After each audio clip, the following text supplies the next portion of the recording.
அப்படியே வெளியே சலம்பலு தூக்கு தூர வந்துட்டான்னு நினைக்கிறேன். உட்கார்ந்து இருக்க நம்மால் ஒருத்தனை ஏந்திரிக்க கூடாது. ஏத்தி கட்டின வேட்டி இறங்க கூடாது.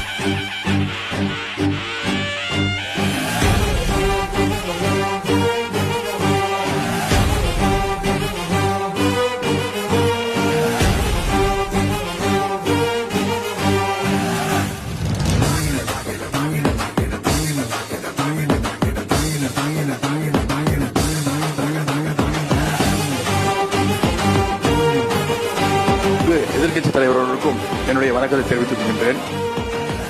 மக்களுக்கு அடிப்படை சமூக நீதியான பாதுகாப்பை கூட உறுதி செய்ய இயலாத